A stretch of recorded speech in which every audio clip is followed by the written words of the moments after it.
안녕하세요. 사연에 빠지다의 DJ 민영입니다. 오늘도 두 가지 사연 준비되어 있으니 재미있게 들어주시고요. 구독과 좋아요 버튼도 꼭 눌러주세요.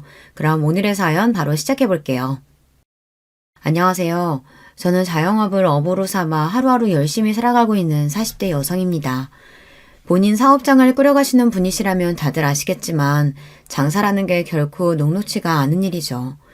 무슨 일이든 밥 벌어먹고 사는 일에 쉬운 일이라는 게 없다지만 하루 매출이 그날그날 눈으로 확연히 드러나는 일인 만큼 쉽사리 휴일을 가지기도 어려운 일이 바로 장사죠. 특히 저는 식당을 운영하고 있거든요. 식당 운영이라는 게 손님들이 오시는 시간을 제외해도 음식을 미리 준비하고 재료를 손질하는 등 사람 손 가는 일이 너무 많아요.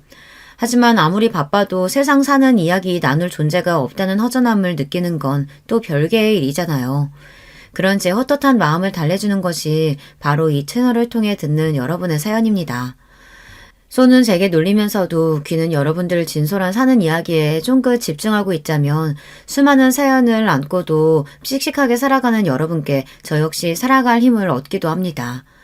지금은 식당 일도 손에 있고 이런 생활을 하는데도 제법 익숙해져서 마음의 안정을 찾았지만 사실 홀로서기를 하는 과정이 쉽지만은 않았습니다. 여러분들 앞이니 드리는 말씀이지만 제가 처음부터 홀로 이 식당을 운영했던 건 아니었어요. 평생을 함께할 가족이자 인생의 동반자라고 여겼던 이들과 온갖 역경을 헤치고 처음 시작하게 된 게 이 식당이었어요. 하지만 가족들을 위해 제 몸이 부서져라 이랬음에도 가족이라 여겼던 그 사람들에게 저는 그만큼 소중한 존재는 아니었던 모양이에요. 우리가 왜 나가? 우리가 이 식당 이만큼 일궈낸다고 얼마나 고생을 했는데. 그럼 내가 나가는 건 이치에 맞고요. 고생을 해도 내가 더 하고 품을 들여도 내가 더 들였어. 이 뻔뻔하게 짝이 없는 인간들 같으니라고. 나한테도 당신 같은 인간들 더는 내 사람 아니니까 소란 떨지 말고 썩 나가. 가족이었던 저를 기만한 것으로도 모자라 제가 가진 유일한 삶의 터전까지 빼앗으려던 인간들이었어요. 제 거 뺏기는 꼴을 가만히 보고만 있을 사람이 세상 천지에 어디 있겠습니까? 저 역시 마찬가지였습니다. 제 모든 것을 앗아가려 했던 이들에게 그 못지않은 처절한 응징을 해주었죠. 식당 사장이 된 건 결혼을 한 이후 처음 있는 일이었으나 사실 저한테 장사가 처음은 아니었어요. 저희 친정이 그리 넉넉한 편은 아니었습니다. 공장 노동자로 생계를 꾸리시던 아버지께서는 과도한 업무로 몸이 많이 상하셔서 제가 고등학교를 졸업할 무렵에는 일을 나가시는 게 불가능한 상태였습니다. 어머니께서는 오래 앓아오신 지병으로 항상 아프셨고요. 당장 제가 나가서 생업 전선에 뛰어들지 않으면 가족들 내일 먹을 양식도 걱정해야 할 판이었습니다. 그나마 다행인 점이 있었다면 당신들 넉넉지 못한 형편을 고려하신 부모님께서 저 하나 낳고 난 다음 더는 자식을 두지 않으셨다는 점 정도였을까요? 그러니 고작 20살 나이에 시작한 제 첫 사회생활이 결국 녹록할 수 없었겠죠. 일찌감치 실업계 고등학교에 진학해 이를 악물고 열심히 취업 준비를 해서 실업계 고등학교 출신 치고는 제법 건실한 회사에 들어갈 수 있었습니다만 저희 집에 환자만 2사람이었어요. 김병에 효자 없다는 말이 괜히 생긴 말이 아니었습니다. 집안에 아픈 사람 하나만 있어도 평범한 집안 갓에 기우는 게 느껴질 정도라는데 저는 아픈 사람이 2이나 있잖아요. 고졸사원 초봉치고는 적지 않은 연봉을 받았음에도 불구하고 돈은 항상 부족했습니다. 그러다 보니 퇴근 시간 이후로 파트타임으로 아르바이트를 하나 더 했고 주말에도 업장 상황에 따라 하루씩 주말 알바를 했습니다. 감사했었던 건 그래도 제가 처음 취직한 회사 사장님이 마음 씀씀이가 넉넉하신 분이셨다는 겁니다. 저희 집 형편이 넉넉하지 않다는 걸 처음부터 알고 계셨던 사장님은 제게 알바 자리를 주선해 주신 분이기도 하셨어요. 다른 회사에서는 아예 투잡이 금지된 곳도 제법 있다고 알고 있었고 꼭 그렇게 명시하지 않는다 하더라도 자기 회사 일하는데 능률이 떨어질 수도 있으니 다른 일 하는 걸 꺼리는 분들이 많았더라고요.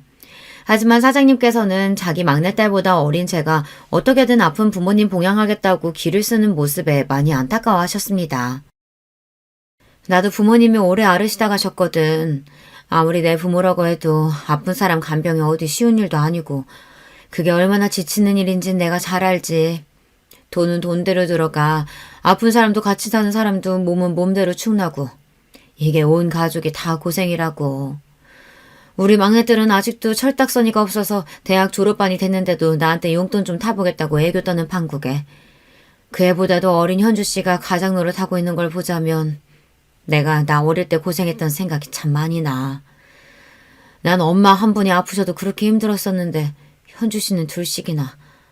정말 대견하다, 대견해. 나는 내가 더 먹었어도 현주 씨가 진짜 어른이야.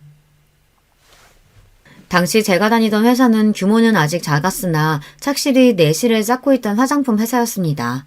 어린아이도 바를 수 있을 정도로 저자극인 기초 화장품을 주력 상품으로 내걸고 있었기에 예민한 피부를 가진 소비자들에게 입소문이 나고 있었죠. 여자의 몸으로 자신의 사업을 여기까지 키워나간 사장님께서는 직접 발로 뛰면서 다른 직원들과 다름없이 열심히 일하시는 분이셨습니다. 그런 사장님 곁에서 저도 어린 나이에 돈 주고는 살 수 없는 많은 것들을 배울 수 있었어요. 사장님과는 지금까지도 인연을 이어가며 잘 지내고 있습니다. 제가 장사를 처음 시작할 때도 조언을 아끼시지 않으셨던 그분은 여전히 제게 롤모델이십니다. 이렇듯 서로 마음을 주고받는데 사이가 가까워지지 않기도 힘들었죠. 사장님께서는 다른 직원들 몰래 사비로 제게 부모님 맛있는 거 사드리라며 용돈을 찔러주기도 하고 때마다 보신에 좋다며 건강식품을 저희 집으로 보내주시기도 했습니다. 현주 씨, 우리 단독 매장 2호점 오픈할 계획 있다는 건 알고 있지? 그래서 말인데 현재 씨가 그쪽 매장 관리를 도와주면서 그 수당 대신에 운영 지분을 추후에 가져가는 쪽으로 일해보는 거 혹시 어떻게 생각해? 당장 돈이 급하니까 저녁에 따로 일까지 하고 있지만 사실 그게 액수가 그리 크지 않잖아. 당분간은 자리 잡느라 쉽지는 않겠지만 매장 성공만큼은 내가 내 회사를 걸고 자신할 수 있어. 사장님이야 당연히 믿죠. 근데 저한테 그렇게 큰 기회를 주셔도 정말 괜찮으시겠어요? 내가 현주 씨 아니면 또 누굴 믿고 이런 일을 맡기겠어? 이래봬도 내가 사업하는 사람이야. 손해보는 짓은 절대 안 한다고. 사장님 말씀대로 돈 들어갈 구석이 천지이니 가리지 않고 닥치는 대로 일을 하고는 있었으나 정규직으로 근무 중인 직장을 제외하고는 일용직이나 다름없었으니 수입이 좋기가 힘들었어요. 그런데도 휴식 시간은 턱없이 부족하니 20대 꽃 같은 나이에도 제 눈 밑에 다크서클이 가실 날이 없었습니다. 사장님은 그게 안쓰러우셨던 거예요. 매장 관리는 돕는 일이라고 해도 사실상 사장님이 매일같이 매장을 들러 확인을 하셨기에 제가 할 일이 그리 많지는 않았습니다. 아직 회사가 그렇게까지 크지 않으니 당장 월급 올려주는 게 녹록치 않아 고민하신 끝에 사장님께서 내신 계책이었어요. 아무리 좋게 보는 직원이라고 해도 고등학교 졸업한 지 얼마 되지도 않는 풋내기한테 운영 지분까지 운운하기가 어디 쉽습니까? 그렇다고 제가 무슨 매장 출자금을 대는 것도 아닌데요. 추가 수당 대신이라고 말씀하시긴 했지만 그렇다기엔 과했죠. 물론 사업이라는 게 어떤 변수가 생길지 모르니 100% 성공을 보장하긴 힘들겠지만 신중한 성격의 사장님이 자신 없는 매장을 열 리도 없으셨고요. 그러니까 한마디로 순전히 저 좀 도와주시겠다고 하신 제안이었습니다. 스스로도 참으로 염치가 없다고 느껴졌으나 제 코가 석자이다 보니 사장님 제안을 기쁘게 받아들였어요. 그 길로 저녁에 투잡지던 알바도 그만두고 회사에서 근무하는 시간을 제외하고는 모든 시간을 아낌없이 새 매장 자리 잡는 데 쏟아부었습니다. 저같이 부족한 사람 어떻게든 양지해서 살 수 있도록 배려해 주시는 사장님이셨는데 저도 그 매장 꼭 성공시키고 싶었거든요. 그 무렵 제대로 입소문을 타기 시작한 저희 회사 화장품에 대한 관심도 나날이 높아졌고 2호점 역시 금세 호황을 맞이하게 되었습니다. 현주 씨 정말 고생 많았어. 회사 일에 매장 일까지 정신 없었을 텐데 이렇게 잘해주고. 현주 씨가 정말 내 귀인이다. 이건 내가 전에 약속했던 배당금. 통장에 찍힌 금액을 보고 눈이 튀어나올 뻔했습니다. 3억 원이 조금 덜 되는 거액이었어요. 새 매장을 오픈한 지 채 1년도 되지 않아 괄목할 만한 성장을 했다는 거야. 매일 제 두 눈으로 확인했으니 알고 있었어요. 그렇다고 제가 이런 거액을 가져갈 만한 대단한 일을 해냈다고는 생각이 들지 않았습니다. 아무리 돈이야 많을수록 좋다지만 어릴 적부터 포기하는 법을 먼저 배웠던 저로서는 제 분수에 맞지 않는 돈을 욕심낼 수 없었어요. 사장님, 저 이 돈 못 받아요. 저 같은 평사원이 무슨 능력이 있다고 이런 거금을 받아요. 그 매장 운영하면서 내가 누구를 의지했겠어. 판매직거든 왜 매장 운영에 관여하는 게 우리 둘밖에 더 돼? 게다가 그걸 무급으로 일했는데 이 돈 도로 나 돌려주면 나 악덕사장 되는 거야. 내가 누누이 말하지만 나 사업가야. 절대 이유 없는 돈 쓰는 사람 아니니까 자기도 자기가 노력한 대가는 당당하게 받아. 태어나 처음 만져보는 액수의 돈이었습니다. 언감생심 꿈꿀 수도 없는 금액이었죠. 이제 당장 급하다고 제 몸 갉아가며 무리하지 않아도 된다는 안도감과 함께 태어나서 처음으로 제대로 된 어른에게 보호를 받는 느낌에 눈물이 왈칵 쏟아졌습니다. 사장님, 정말 감사합니다. 돈도 돈이지만 사장님 아니셨으면 제가 지금쯤 어떻게 되었을지도 몰라요. 사장님께서는 제가 살아갈 힘을 주신 거예요. 이 은혜 정말 죽어서도 잊지 않을게요. 정말 감사합니다, 사장님. 이 돈이면 이제 부모님 병원비도 걱정하지 않아도 되겠다는 생각에 너무나 기뻤습니다. 그러나 그런 생각도 잠시, 그로부터 얼마 지나지 않아 아버지께서 먼저 떠나신 후 채 반년도 지나지 않아 어머니까지 제 곁을 떠나셨습니다. 그렇게 돈 없어서 지긋지긋하게 살 때는 아파서 시름시름 고생하시다가 이제 넉넉해지니 효도할 새도 없이 급히 떠나신 부모님이 야속하게 느껴졌습니다. 그간의 고생에 대한 원망과 좀 더 잘해드리지 못한 죄책감 등으로 무너져 내린 저를 감싸 안아주신 것 또한 사장님이셨습니다. 현주 씨가 부모님께 어떻게 했는지 내가 다 잘 알아. 그 누구도 현주 씨보다 더 잘할 수는 없었을 거야. 부모님께서도 그렇게 생각하실 거고. 그동안 정말 고생 많았어, 현주 씨. 사장님이 아니셨더라면 정말 세상에 홀로 남는 기분에 많이 힘들었을 겁니다. 헛헛한 마음을 사장님 위로와 딴 생각할 틈 없는 경무로 채우며 그렇게 부모님을 떠나보냈습니다. 남편을 만났던 때는 여전히 부모님을 떠나보낸 상실감에 허전함을 느끼던 시기였어요. 저희 회사와 거래하던 유통업체 쪽 직원이었던 남편은 처음부터 제게 호감을 가지고 다가왔어요. 하지만 그때까지 바쁘게 돈 벌어 가족들 보양할 줄만 알았던 저는 연애 한번 제대로 해본 적이 없었습니다. 환경 때문이기도 했지만 솔직히 연애국 뭐고 다 귀찮기도 했습니다. 제 성향 자체가 누구랑 왁자지껄하게 어울리는 걸 좋아하는 성격이 아니더라고요. 하지만 그럼에도 이제 하늘 아래 내 가족이 하나도 없다는 것만큼은 외롭게 느껴졌습니다. 남편이 첫눈에 호감에 들었던 건 아니었기 때문에 아마 그런 시기가 아니었더라면 여느 때처럼 남편 호감을 무시했을 거예요. 제 환심을 사겠다며 자잘한 선물을 하고 따뜻한 말 한마디 건네는 게 그때는 참 의지가 되었습니다. 그렇게 물 흐르듯 자연스럽게 남편과 만나게 되었어요. 내가 강무씨 우리 현주한테 잘하나 못하나 두 눈 시퍼렇게 뜨고 지켜볼 거야. 현주 씨는 나한테는 딸이나 마찬가지인 사람이야. 아이 그럼요. 손에 물 한 방울 안 묻히고 귀하게 모시고 살 테니까 걱정하지 마세요, 사장님. 남편은 변죽이 좋은 사람이었습니다. 주변 사람들과의 관계도 좋은 편이었기에 평판이 그리 나쁜 사람도 아니었죠. 사실 남편과 연애를 시작하기 전에 사장님의 오케이 사인을 받고서야 저도 수락을 한 거였어요. 그럴 때 보면 정말 사장님이 딸내미 단속하는 엄마같이 느껴졌습니다. 사람도 사람이지만 저한테는 그것보다 더 중요한 문제가 있었어요. 워낙 부모님 투병으로 온 가족이 그 긴 시간 생고생을 했으니 가족 중 중환자가 있는지 경제적으로 문제가 있지는 않은지 하는 부분이 정말 중요했습니다. 부모님을 사랑하기는 했으나 그렇다고 그 두 분 모시는 게 힘들지 않은 건 아니었어요. 결혼해서까지 시댁에 비슷한 문제가 있어 또다시 그런 고생을 하며 살 생각은 추호도 없었습니다. 그럴 바에야 그냥 평생 혼자 살 생각이었어요.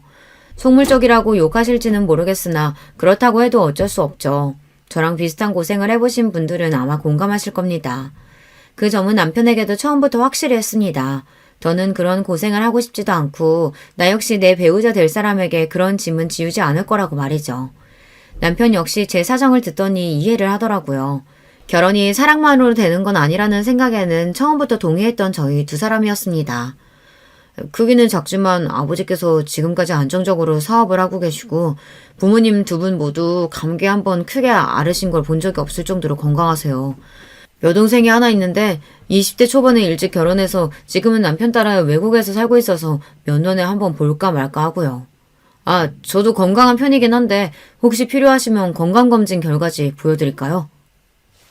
다행히 이 정도면 합격선은 거뜬히 넘었습니다. 부모님 두 분 모두 노후 준비까지 다 되어 있다는 점도 마음에 들었어요. 부잣집에 시집가서 팔자 고칠 생각은 없었지만 그래도 제가 벌어먹어야 할 집에 시집가는 건 싫었거든요. 남편도 자기 일 잘해서 월급 꼬박꼬박 잘 받고 있으니 이만하면 결혼 상대로 나쁘지 않겠다고 생각했습니다. 양친 모두 안 계신다는 게 좀 마음에 걸리네. 우리 아들 장가 가서 장모님 사랑도 좀 받아봤으면 했는데 엄마는 무슨 그런 소리를. 부모님 일찍 돌아가신 게 현주 씨 잘못이야. 어린 나이에도 정석과 부모님 모신 것만 해도 대견한 사람을. 시어머니 되실 분이 저한테 제대로 된 친정이 없다는 걸 꼬투리 잡아 걸고 넘어지셨으나 남편이 단박에 말을 끊어버렸습니다. 결혼이야 마음 맞는 사람 만나서 하면 좋고 아니어도 별 상관없다고 생각한 저와는 달리 남편은 결혼에 목숨을 걸고 있었습니다. 저한테 트집 잡아봐야 저는 영 가망이 없겠다 싶으면 정리할 생각도 있었으니 손해볼 건 어차피 당신 아들뿐이었어요. 그렇게 며느리 귀 한번 눌러보겠다는 시어머니 시도는 수포로 돌아가고 그 이후로는 별다른 문제 없이 수월하게 결혼에 골인했습니다. 결혼 전에 경제적인 문제에 관해서도 집이나 생활비 같은 건 서로 각출하기로 하고 서로의 수입은 각자 관리하기로 합의를 했기 때문에 집을 합쳤다는 것 외에는 생각보다 많은 부분이 바뀌지는 않았습니다. 결혼 전 제가 목돈을 제법 모아놓았다는 것도 굳이 남편에게 미리 밝히지는 않았어요. 저 역시 남편에게 굳이 캐묻지 않았고요. 결혼 전에 번 돈이야 온전히 본인 재산인 건데 제가 궁금해하거나 탐낼 것도 아니고요. 남편은 그렇게 생각하기보단 아픈 부모 밑에서 오래 고생한 제가 딱히 가진 돈이 있을 거라는 생각 자체를 하지 않은 것 같았습니다. 게다가 제가 차림새가 수수한 편이라 더 그렇기도 했을 거예요. 생활비 내고 각자 돈은 각자 관리하자는 말에 남편이 더 반가워했습니다. 역시 사회생활을 하는 사람이라고는가. 현주 씨가 센스가 있어. 사실 결혼하고 뭐 사소한 거 하나 쓰기에도 서로 눈치 보고 그런 게 편치는 않잖아. 서로 필요할 때는 아끼지 않으면서 자기 건 자기가 관리하고 난 좋아. 아마 저한테 가진 재산이 꽤 되는 걸 알았는데도 남편이 저리 좋아했을까 생각해보니 저도 참 답 없는 사람을 만났다 싶네요. 어찌되었든 둘 모두 합의하에 시작된 생활이었기에 저희끼리는 잡음 없이 잘 지냈습니다. 잡음은 항상 시댁 쪽에서 시작되었습니다. 결혼 직후부터 손자 타령을 입에 달고 살던 시어머니가 급기야 대놓고 이렇게 말하기 시작했어요. 시집을 왔으면 당연히 애부터 낳을 생각을 해야지. 나이가 적은 것도 아니고 곧 있으면 노산인데 남의 집 대 끊을 작정인 게 아니면 당연히 며느리 의무부터 할 생각을 해야 할 것 아냐. 제 나이가 가 30을 넘겼을 때였습니다. 남편이 저보다 5살이나 많으니 남편 입장에서 노산이라면 노산이겠네요. 평소 같으면 시어머니가 뭐라고 하든 말든 신경도 쓰지 않지만 아이 문제에서만큼은 남편도 은근슬쩍 제 어머니 편을 들더라고요. 사실 더 늦기 전에 나도 아이 가졌으면 싶기는 하거든. 자기도 아예 자식 생각이 없는 건 아니잖아. 그런 거 같으면 더 기다릴 것도 없이 가지는 것도 좋지. 남편 말대로 제가 아예 아이 생각이 없는 건 아니었기에 저 역시 고민을 하기 시작했습니다. 하지만 회사 문제도 있고 분명 아이가 생기면 지금과는 생활이 달라져도 너무나 달라지겠죠. 아이 가진다고 나 일 쉬면 그동안 내 수입이 없을 텐데 그건 어떻게 하고? 그리고 아이 낳는다고 은근슬쩍 집에 눌러앉을 생각 없어. 최대한 빨리 회사 복직해서 일할 거야. 그럼. 설마 내가 당신 집에 들어앉힐까 봐? 그리고 내 자식 갖겠다고 하는 건데 설마 내가 당신 돈 안 벌어온다고 타박하겠어? 걱정 마. 이렇게 된 김에 당신도 좀 쉬면서 몸도 보호하고 아이 준비하는 건 어때? 당신 고등학교 졸업하고 이때까지 제대로 된 휴가 한 번도 못 갔잖아. 돌이켜 생각해보니 정말로 제대로 쉬어본 적이 없었습니다. 그래, 이제 나 일한다고 굶어 죽는 것도 아니고 남편 말 맞다나 제 새끼 가진다고 쉬는 건데 날 구박이라도 했다가는 가만 안 두면 그만이지 하는 생각이 들었습니다. 남편 모르게 쓸 수 있는 여윳돈도 제법 많았고요.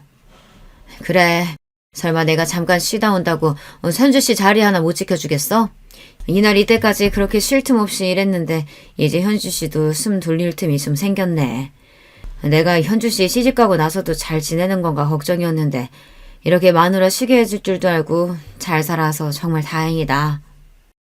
휴직기 이야기를 꺼내자 흔쾌히 받아주시는 사장님 덕에 저 역시 이제 이런 여유를 부릴 수 있는 삶을 살게 된 게 흡족했습니다.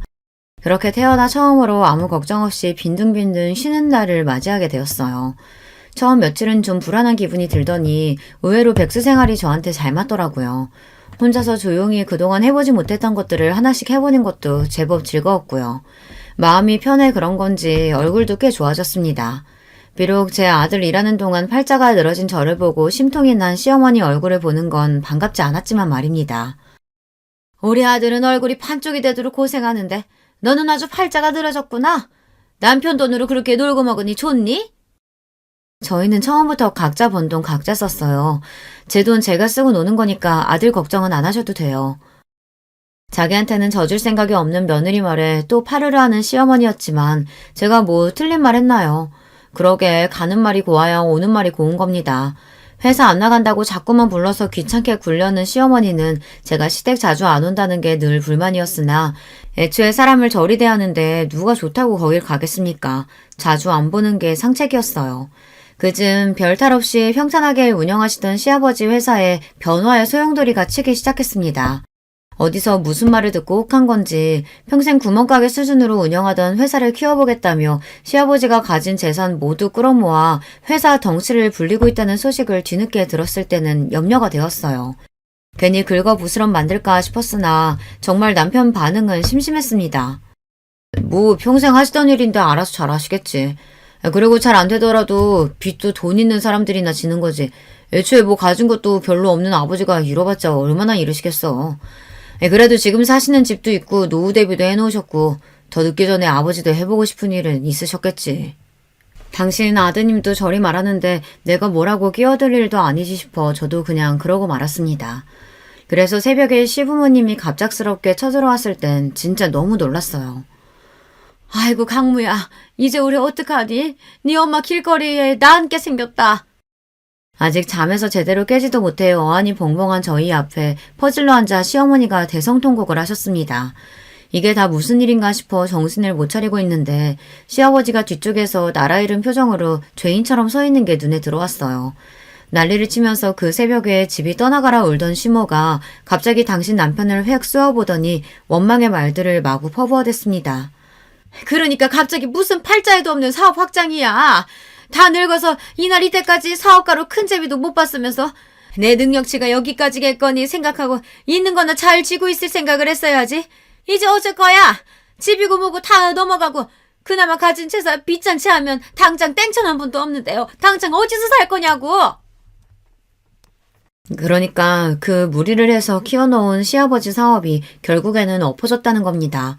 남편 말만 들었을 때는 남은 여유자금으로 벌인 일인 줄 알았는데 시부모님이 살고 있던 집에 빚까지 좀 졌더라고요. 집은 이미 경매로 넘어간 후였어요. 두 분 가진 걸 전부 다 털어막으면 어떻게 빚은 해결할 수 있겠지만 그동안 모아둔 거 전부 박박 긁어야 겨우 수습이 가능한 수준이었습니다. 노후자금으로 마련한 건 역시 그렇게 한순간에 날아가 버렸죠. 땡전 한 푼 남은 것 없다는 시어머니의 말은 과장이 아니었어요. 내가 정말 너희들한테 면목이 없다. 그래도 당장 일이 이렇게 되었으니 어쩌겠니? 당분간만이라도 너희들한테 신세 좀 질 수 없겠니? 자다 날벼락 맞은 기분에 기가 막혔습니다. 일단 당장 갈 곳이 없는 시부모님 내쫓을 수도 없으니 다른 방에 자리를 펴드리고 와서는 남편과 마주 앉았습니다. 오늘이야 사정이 저리 되었으니 어쩔 수 없지만 나 당신 부모님이랑 한 집에서 못 살아. 아버님이면 또 몰라도 어머님까지. 이유는 당신이 더 잘할 테고. 우리 엄마가 당신한테 한 짓이 있으니 싫은 거야 당연히 이해하지만 그렇다고 나이 드신 분들 어디 갈 데 있다고 나가시라 그래. 그래도 내가 자식인데, 어? 가뜩이나 마음에 들지도 않은 시어머니 머물 곳까지 알아봐야 한다는 생각에 머리가 지끈거렸으나 계속 그러고 앉아있는다고 무슨 수가 나는 것도 아니었습니다. 결국 내키지 않는 어투로 남편에게 말했어요. 기다려봐. 내가 좀 알아볼 테니. 제가 연락을 드린 사람은 바로 사장님이었습니다. 사장님 회사는 날이 갈수록 성장해 이제는 제법 중견기업 태가 났습니다. 사장님께서도 살림살이가 예전과는 비교할 수도 없을 정도였고요. 소유하신 건물도 벌써 여러 채였는데 그중 유동 한 건물에 공실이 많아 걱정이라는 말씀을 하신 적이 있었거든요. 사장님, 당장 입실 가능한 집 아직 있어요? 응? 집이야 있지만 현주씨 무슨 일 있어? 간략하게 자초지정을 설명하자 사장님 얼굴에 금세 걱정하는 기색이 비쳤습니다. 평생 고생만 한 제가 시집가서 좀 잘 사나 싶었는데 시댁이 저리 쫄딱 망했으니 듣는 사장님이라고 기분이 좋으실 리 없으셨겠죠. 매번 힘들 때마다 사장님 도움을 받는 게 죄송스러웠지만 당장 생각나는 분도 사장님 뿐이었습니다. 월세는 바로 마련해서 보내드릴게요. 최대한 빨리 입주할 수 있으면 돼요. 그건 걱정할 거 없어. 당장 오늘이라도 들어갈 수 있으니까. 돈도 천천히 얘기하자고. 현주 씨 시부모님이면 나하고도 인연이 없다고 할 순 없는데 급할 거 없잖아. 응? 이번에도 선뜻 제게 도움의 손길을 내밀어 주신 사장님께 정말 감사했습니다. 신부모님도 이렇게까지 해주시긴 쉽지 않으셨을 거예요. 그렇게 급히 시부모님 거처 문제를 해결해 드렸습니다. 꼼짝없이 아들 집에 얹혀 살 줄 알았는데 그래도 상태가 나쁘지 않은 곳에 바로 머무를 곳을 마련해준 며느리 덕분에 두 분 얼굴에도 잠시 수심이 가셨어요. 아가, 네 덕분에 내가 숨이라도 돌렸다. 이 은혜 잊지 않으마. 정말 고맙다. 그래, 고맙구나. 늘 틱틱대던 시어머니도 그래도 제 덕에 고생을 덜은 줄은 아시는 건지 드물게 감사 인사를 하셨습니다. 여전히 표정은 떨떠름하셨지만 말입니다. 그렇게 살 곳은 마련했으나 시부모님 당장 먹고 살 일도 문제였어요. 가진 거라고는 하나 없는 두 노인이 이제 와서 어디 취직하기도 마땅치 않고 앞으로의 일을 생각하면 가슴이 답답했습니다. 여보, 정말 미안해. 결혼 전에 그렇게 당신이 당부했는데 집 문제도 그렇고 결국 이렇게 당신한테 피해를 끼치게 되네. 내가 정말 당신한테 면목이 없어. 자기 잘못도 아닌 일을 가지고 제 앞에서 죄인이 된 남편을 보자니 아픈 부모님 때문에 항상 돈이 없어 서러운 일을 수도 없이 겪어야 했던 지난날의 제가 떠오르더군요. 그래도 내가 평생을 함께하겠다고 선택한 사람이 저러고 있는 걸 보자니 저도 마음이 안 좋았습니다. 그렇게 여러 날 고심한 끝에 남편과 시부모님을 한데 모아 그간 제가 계획한 바를 차근차근 설명하기 시작했습니다.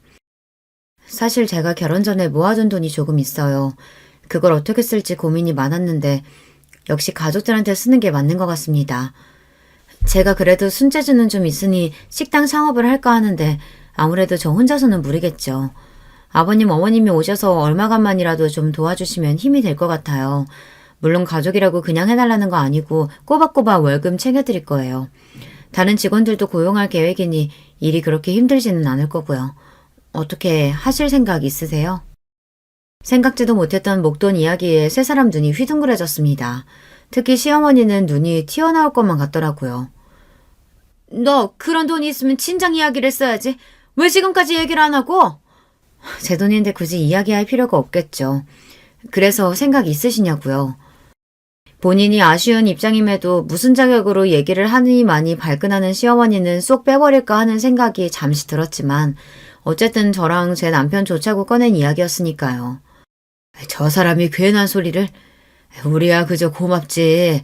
우리 같은 뒷방 늙은이 일감도 주고 월급도 준다는데 그렇지 않아도 내 사업이 그리 되고 나니 그렇게 들러붙던 인간들도 다 떠나고 돈 한 푼 빌리기가 쉽지 않았다.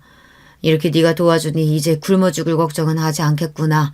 시켜만 주면 무슨 일이든 해야지. 그래도 시아버지는 염치는 있으신 분이셨어요.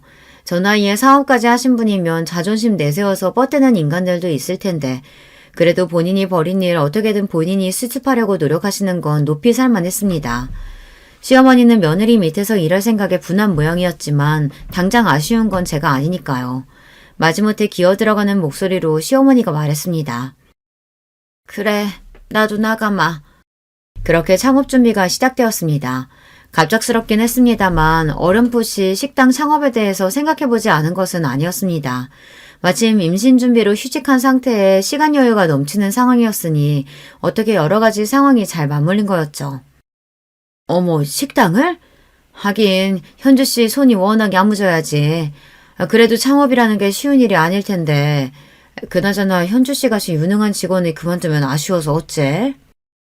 창업을 하게 되었으니 회사 생활을 완전히 정리해야 해서 말씀드렸더니 사장님께서 많이 아쉬워하셨습니다. 그러면서도 저의 새 출발을 진심으로 축하해 주시는 사장님이었어요. 다른 그 누구보다 사장님의 지지가 큰 힘이 되었습니다. 저기 자기 여윳돈이 대체 얼마나 되는 거야? 식당 인테리어도 그렇고 돈이 한두 푼 드는 게 아닐 텐데. 나도 있는 돈 없는 돈 다 긁어모아 탈탈 털었어. 5억 조금 안 될 거야. 내 전 재산 다 쏟아부으니까 이 식당 꼭 성공해야 돼. 5억? 5억이라는 말에 금방이라도 남편이 뒤로 넘어갈 것 같더라고요. 사실 가진 돈은 5억이 좀 넘었으나 저도 마지막 믿는 구석은 있어야죠.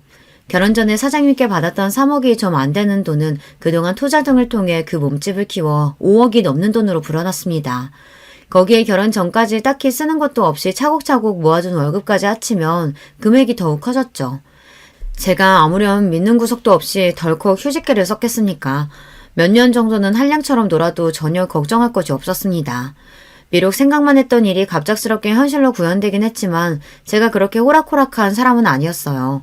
식당 인테리어며 메뉴 구성이며 정신없이 바쁘게 돌아가는 와중에도 시장 조사와 어떤 고객층을 타겟으로 잡을지 철저하게 준비했습니다.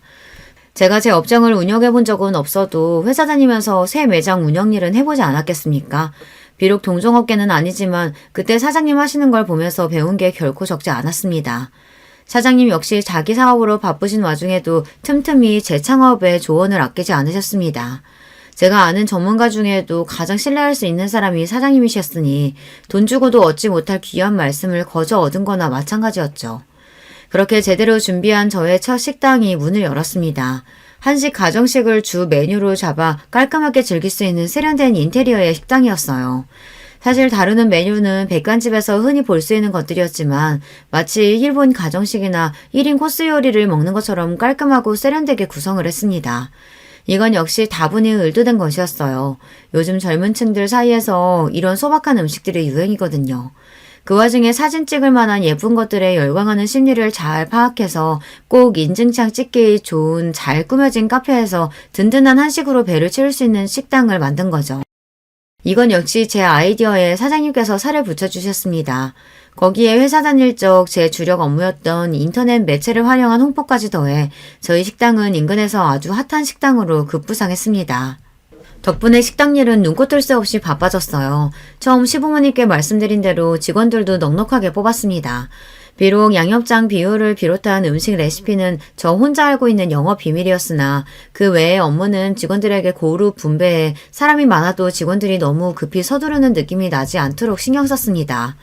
백반을 먹어도 귀히 대접받는 느낌이 나도록 이게 제가 철저하게 지키는 저희 식당 영업 방침이었습니다. 대접받는 걸 싫어하는 사람은 아무도 없으니 젊은 손님층은 물론 그 젊은 손님들이 자기 부모님을 모시고 대접하는 곳으로도 꽤 좋은 평가를 받았죠. 시부모님 월급을 드리려면 명분이 있어야 하니 두 분 출근하시라고 하긴 했지만 사실 그렇게 일을 시킬 생각이 있는 건 아니었어요. 특히나 시어머니의 경우 그 모난 성격으로 손님들 심기나 거스르지 않으면 다행이었기에 나와서 남을 다드는 거나 조금 돕게 하고는 몇 시간 식당에 머물게 두지도 않았습니다. 시아버지께도 소일거리 정도나 드릴 생각이었으나 예상보다 시아버지도 다부지게 마음을 먹고 진지하게 일에 임하시더라고요. 제가 말려도 의욕적으로 온갖 일을 찾아하시고 손님들에게도 친절하셨고요. 결국 시아버지는 서빙 일을 맡게 되셨는데 은발의 신사가 친절하게 서빙하고 음식 설명을 해주는 게 제법 반응이 괜찮았습니다.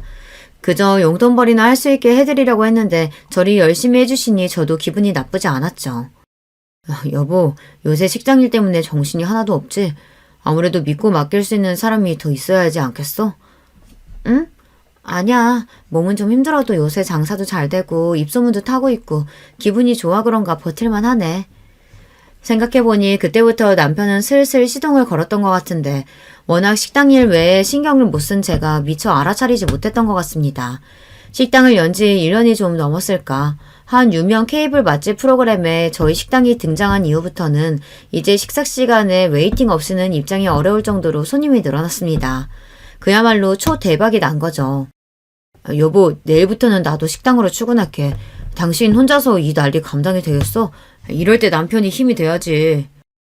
무슨 소리야? 당신 회사는 어쩌고? 실은 나 회사 정리했어. 내 월급 쥐꼬리만한 거 받는 거보다 당장 식당 일이 훨씬 더 급한데 여러모로 생각해봐도 그게 더 우리 부부한테 이득 아니겠어? 마누라한테 이런 방구도 없이 덜컥 회사 간다놓고 하는 소리가 아주 가관이었습니다. 제가 언제 저더러 도와달라고 했나요?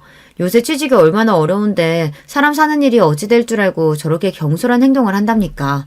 거기다 지금껏 자기 수입 철저히 자기 것으로 해놓고 왜 식당 일은 자기가 참여하는 게 당연한 것처럼 구는 거냐고요.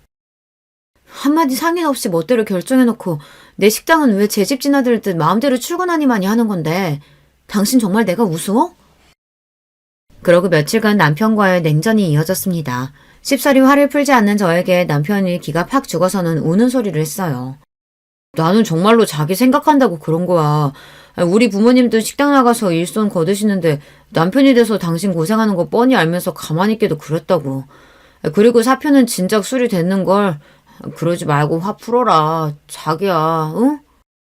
속이 뒤집힐 지경이었지만 직장도 없는 마당에 저 인간을 놀려봐야 또 뭐 하겠습니까? 이건 남편이 아니라 왼수가 따로 없었어요. 그렇게 울며 겨자 먹기로 남편까지 식당에 출근하게 되니 이제 온 시댁 식구들이 식당에 불터서 먹고 사는 판국이었습니다.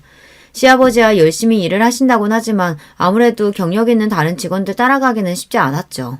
게다가 월급도 다른 직원들보다 거의 배는 챙겨드리고 있었어요. 얄밉긴 하지만 시어머니 역시 마찬가지였죠. 사실상 제가 시댁 생활비를 대는 거는 다름없었습니다. 서로 짐이 되지 않는 깔끔한 결혼 생활을 하자며 결혼 전 남편과 한 약속이 무색했습니다. 예, 그래도 제가 명색이 사장 남편인데 일반 직원이랑 똑같이 대우해서 되겠어? 쟤도 뭐 믿는 구석이 있어야 좀 어깨 피고 살 거 아냐. 뭐가 예쁘다고 직장까지 때려치운 남편놈 직함까지 달아주니까 온 가족이 며느리한테 붙어 기생하면서 참 염치도 없다 싶었어요. 처음에는 제 눈치를 보던 남편도 잘나가는 식당 사장인 부인 덕에 직원들한테 사장님과 다름없는 대우를 받다 보니 아주 붕 떠서는 자기가 사장이라도 된 듯 굴었습니다. 당신 내 직원들한테 함부로 말 놓고 그러지 마. 나도 신경 써서 대우하는 사람들인데 왜 당신이 더 사장인 것처럼 거들먹거려? 내가 뭘 잘못했다고. 직원들 기운 좀 내라고 한 말 가지고 뭘 그렇게 예민하게 반응해. 당신 가만 보면 사장 됐다고 남편 너무 무시해. 직장 때려치웠을 때부터 서서히 남편에게서 멀어진 마음은 남편이 식당에 들어앉은 후로는 완전히 정이 떨어지는 지경까지 이르렀습니다. 이제 와서 도움을 주는 게 아니라 물 흐리는 거나 마찬가지였어요. 게다가 시어머니랑 둘이서 모자가 무슨 작당을 했는지 둘이서 쑥덕거리고 난 후에는 꼭 분란이 일어났습니다. 저 두 사람 때문에 더는 일 못하겠다는 직원까지 나오자 제가 얼마나 미안했던지 모릅니다. 어머니, 이러실 거면 더는 제 가게 나오지 마세요. 하시는 일도 없으면서 다니면서 분란만 만들고 대체 왜 그러시는 거예요? 저 망하라고 고사 지내시는 거예요? 이게 말하는 것 좀 봐. 너 혼자 잘해서 성공한 줄 알아? 식당 시작부터 고생한 시애미한테 고마운 줄도 모르고. 자기가 뭐 한 게 있다고 이제 와서 대도하는 생색이에요. 그렇게 시어머니를 내쫓고 나니 가게가 그렇게 평온할 수가 없었습니다. 자기가 왕인 양 굴던 남편도 자기 편들어줄 시어머니가 없으니 기가 죽었는지 좀 눈치를 보더라고요. 하여튼 제 인생에 도움이 안 되는 양반이었습니다. 한 며칠 잠잠하더니 식당 브레이크 타임에 문을 부수기라도 할 기세로 시어머니가 다시 쳐들어왔습니다.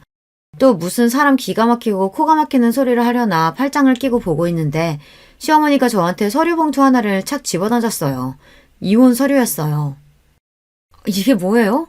그 사람이 나랑 이혼하겠대요? 우리 효자 아들이 제 마누라가 지 어미한테 하는 짓을 봤는데 그럼 그냥 넘어가겠어? 아주 돈 버는 유세는 혼자 다 떨고 이제 우리 아들한테도 이 식당 지분 있으니까 너 같은 막대 먹은 며느리 더 볼 것도 없다. 꼴랑 5억 가지고 그 유세를 떨었으니 그 돈대로 그대로 돌려주마. 그거 먹고 떨어져. 뭔 전식 나간 소리예요 이게. 제 아들놈한테 무슨 식당이 지분이 있으며 5억 줄 테니 이혼하라고 하는 건 또 무슨 소리고요. 입을 열수록 전입 가경이었습니다. 며느리한테 빌려먹는 주제에 돈 5억은 또 어디서 났고요. 그동안 며느리 돈 받아서 겨우 먹고 살았으면서 참 뻔뻔하기가 우스울 지경이네요. 저 아니면 돈 나올 구멍도 없으시면서 어머님한테 5억이 웬 말이에요? 내가 달라면 이거 줄 능력은 되시고요. 내가 능력이 왜 없어? 우리 아들이 이제 잘 나가는 식당 사장님인데 너 나중에 딴소리 할 생각 말고 이 돈 주면 두말 없이 이혼하는 거다. 알겠어? 그 인간이 도대체 제 어미 앞에서 무슨 허풍을 떨었는진 몰라도 저도 저 두 인간들한테 신물이 날 만큼 난 상태였습니다. 다 죽어가는 저들 살려줬으면 고마운 줄을 알아야지 감히 은혜를 원수로 갚는 짐승만도 못한 행태를 더는 두고 봐줄 생각도 없었고요. 그렇게 계산을 마친 저는 시어미를 쏘아보고는 말했어요. 어머니, 뭘 믿고 덜컥 이혼 도장부터 찍겠어요.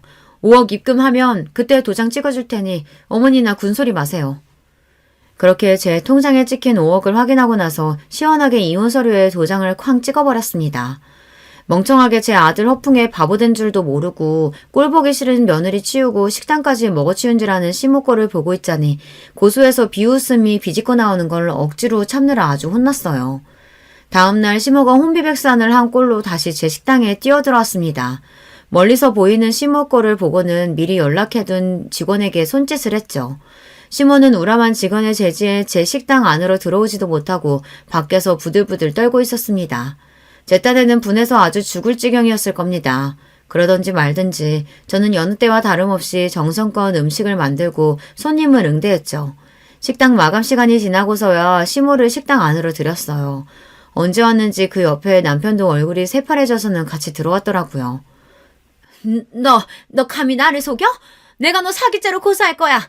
거기다 이혼서류 도장 찍은 지 하루 만에 우리를 집에서 내쳐? 네가 그러고도 사람이야? 언감생심 며느리 재산에 돈도 골라서 아들 이혼시킨 정신 나간 여자도 있는데 누가 누굴 사람 운운하고 자빠졌어요. 내가 돈 달라고 했어요? 당신이 이혼하라며. 니들 같은 거지 같은 새끼들이랑 엮여서 내가 한 고생이 얼만데 그럼 내가 위자료도 안 받고 이혼해주겠어? 위자료라니? 그건 이 식당 넘기는 돈이잖아. 내가 단 한마디라도 이 식당 넘긴다고 한 적이 있어? 멍청한 것도 정도 것이지. 지금 이 식당 가치가 얼만데 겨우 5억 받고 니들 같은 거머리들한테 내가 내 식당을 넘기겠어. 당장 길바닥에 나 앉을 인간 집 구해줘. 일가지도 않은 일 조금시키고 그 많은 돈까지 줬는데 감히 은혜도 모르고 주인을 물어?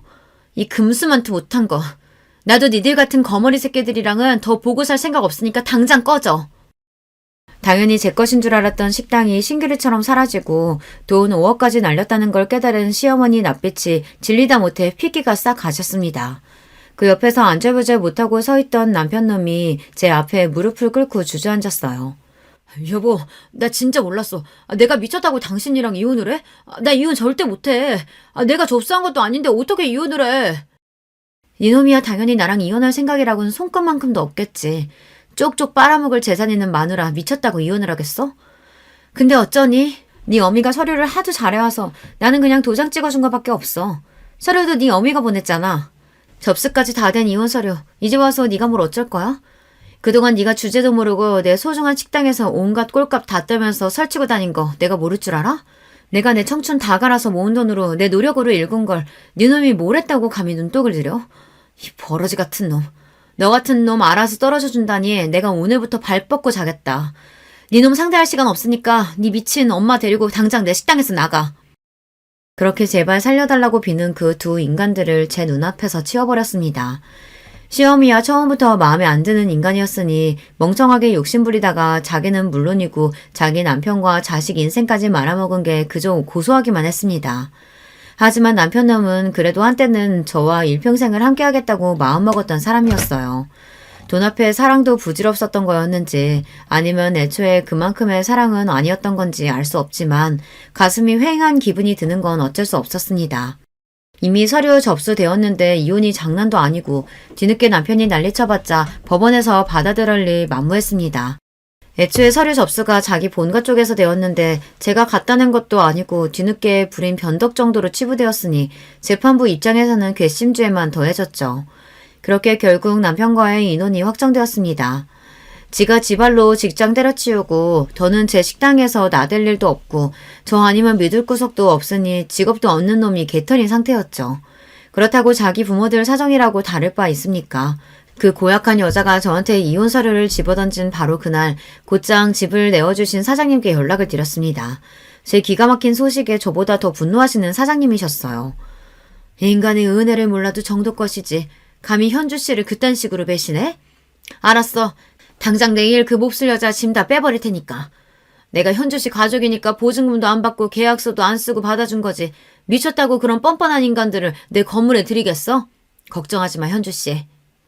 다음날 사정 봐줄 것도 없이 집안에 있던 짐을 싹 다 빼서 건물 밖으로 던져버린 사장님이셨어요. 이럴 때 보면 참 화끈하고 거침없는 분이세요. 친정엄마 대신 저 생각해 주신다고 그렇게 더 강경하게 나오신 거였겠죠. 그 다음에야 앞서 얘기했으니 다들 아실 겁니다. 단 하나 마음에 걸리는 게 시아버지셨는데 제가 찾기도 전에 제 아내가 폐악을 부리신 건 알고 도리어 제 앞에서 고개를 숙이셨습니다. 네가 우리한테 어떻게 했는지 뻔히 아는데 아무리 내 자식 내 부인이라지만 어떻게 편을 들겠니? 내가 너한테 미안해서 고개를 못 들겠구나. 이런 못난 인간들 때문에 고생한 거 다 있고 부디 앞으로는 좋은 일만 있었으면 싶구나. 뒤늦게 알고 힘되어주지 못해서 미안하다. 당장 가실 곳도 마땅치 않으실 테니 제가 부로 준비한 돈도 한사코 거절하셨습니다. 비록 말년에 잘못된 선택으로 가진 걸 다 날리기는 하셨으나 그래도 본인 부인이나 아들 같은 인간들에게는 아까운 분이셨어요. 알고 보니 저한테 보낸 5억은 그 시험이라는 여자가 자기 아들이 유명 식당 주인이라며 사기쳐서 지인들한테 뜯어낸 돈이었어요. 모자란 돈 일부는 사채까지 썼다더군요. 그 여자 앞으로 걸린 송사가 한두 개가 아니었습니다. 그 여자가 자기 주제로 갚지도 못할 돈을 뜯어냈으니 결국 실형을 살게 되었다고 하는데 오히려 그 여자한테는 그 편이 나을 겁니다. 출소했다가 사채업자들한테 무슨 짓을 당하게 될 줄 알고요. 그래봤자 이제는 저랑은 상관없는 남의 일이지만 말입니다. 폭풍같이 휘몰아친 여러 가지 일들이 정리되고 나니 지금은 오히려 차분히 제 할 일을 하며 지내고 있어요. 식당도 이제 완전히 안정적인 노선으로 들어섰고 여전히 사장님처럼 저를 진심으로 위해주시는 귀한 인연들과 함께하니 정신건강도 훨씬 좋아졌어요. 지금은 그저 오늘만 갖기를 바라며 하루하루를 살고 있습니다. 듣고 있자면 기가 막힌 제 이혼 이야기는 여기에서 마무리합니다. 긴 이야기 끝까지 함께 해주신 여러분 모두 감사드려요. 안녕하세요. 저는 서울에서 아내와 사는 60대 초반의 남자입니다. 오늘은 저한테 일어났던 사연을 제보하려고 해요. 이 이야기는 저뿐만이 아니라 우리 가족의 인생이 다 포함되어 있을 정도로 큰 사건이었습니다. 그래도 이제 이런 얘기를 웃으면서 할 날이 오다니 인생 오래 살고 볼 일이네요. 여러분도 살면서 억울하거나 배신당했던 기억이 있으세요? 혹은 괘씸했던 경험이요. 만약 하나라도 해당하신다면 오늘 제가 제보하는 사연에 공감을 많이 하실 것 같습니다. 그럼 바로 시작할게요. 진영아, 아빠 네 형이랑 배 타고 고기 잡으러 갈 거야. 성희한테 말해놓을 테니 학교 끝나고 와서 성재랑 삼겹살 구워서 밥 먹어라. 밥 든든히 먹고 엄마 가게 일도 도와주고. 알겠지? 성재는 올 필요 없으니까 너만 가게로 가. 그럼 아버지 다녀온다. 네, 알겠어요, 아빠. 언제나 안전이 제일 우선인 거 알죠? 할머니가 바다는 사람이 이길 수 있는 존재가 아니라고 했어요. 그러니까 형하고 무리하지 말고 조심히 다녀오세요. 아휴, 할머니 돌아가시니까 이제 진영이 네가 잔소리 담당이냐? 알겠어. 우리 작은 아들 무서워서 아빠가 형이랑 조심히 배 탈게. 성희 누나 집안일 많이 하며 적당히 하라 그래.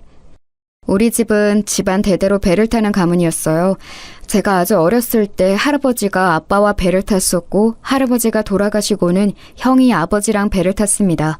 아버지한테 듣기로는 아버지가 어릴 때도 증조, 고조 할아버지가 다 배를 타셨다고 해요. 바닷가에 자리 잡고 살아서 아무래도 바다와 관련된 일을 했습니다. 그리고 우리 집은 동네에서 배가 가장 많은 집이었어요. 워낙 성실히 일하시는 집안 어른들 덕분에 먹고 사는 걱정은 하나도 없었답니다.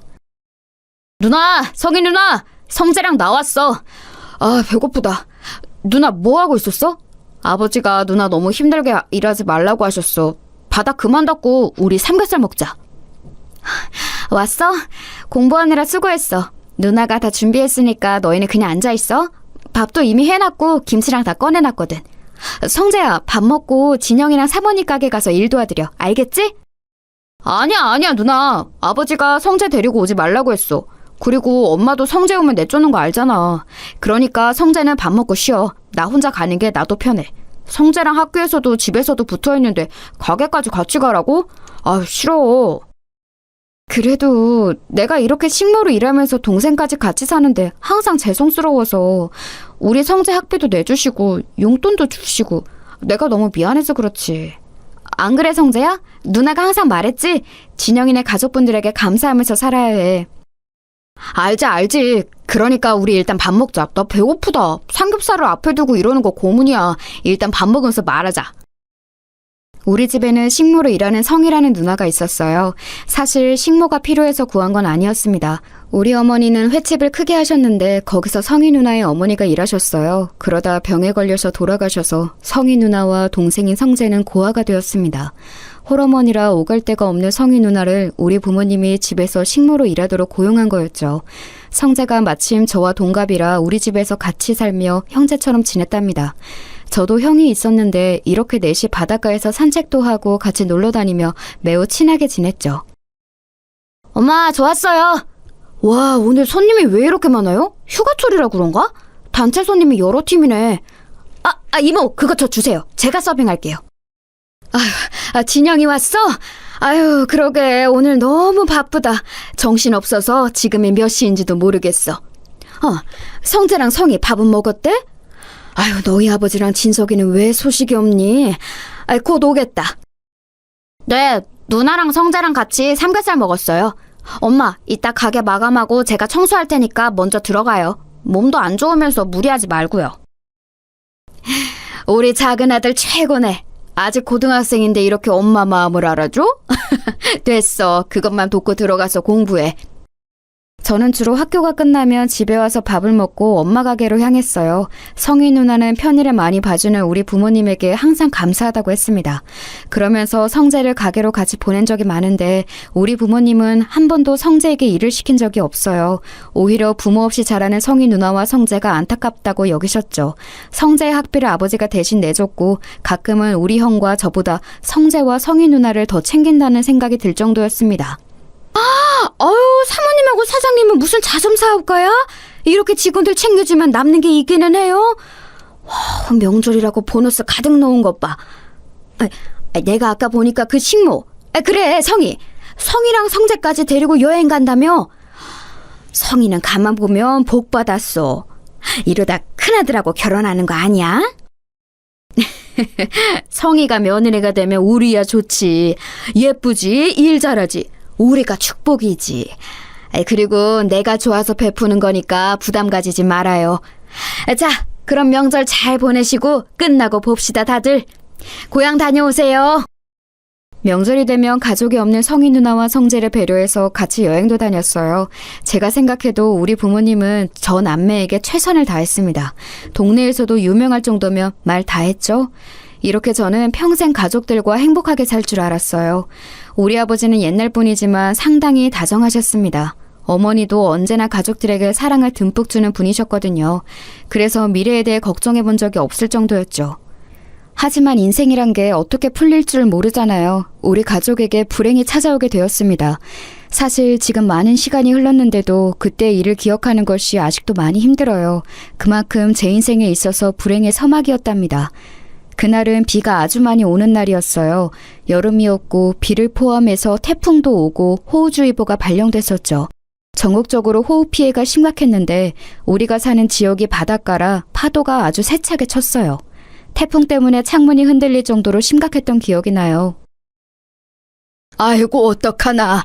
옆집 김씨가 지금 바다에 있다고 난리야. 내가 배를 탄 경험이 제일 많으니까 빨리 가서 김씨를 구해올게. 다들 나오지 말고 꼼짝 말고 집에만 있어. 알겠지? 무슨 소리 하는 거예요? 절대 안 돼요. 당신 나갈 생각 하지도 말아요. 지금 김씨 구하러 가다가 당신이 죽어. 안타깝지만 이런 날씨에 배를 타고 간 게 잘못이지.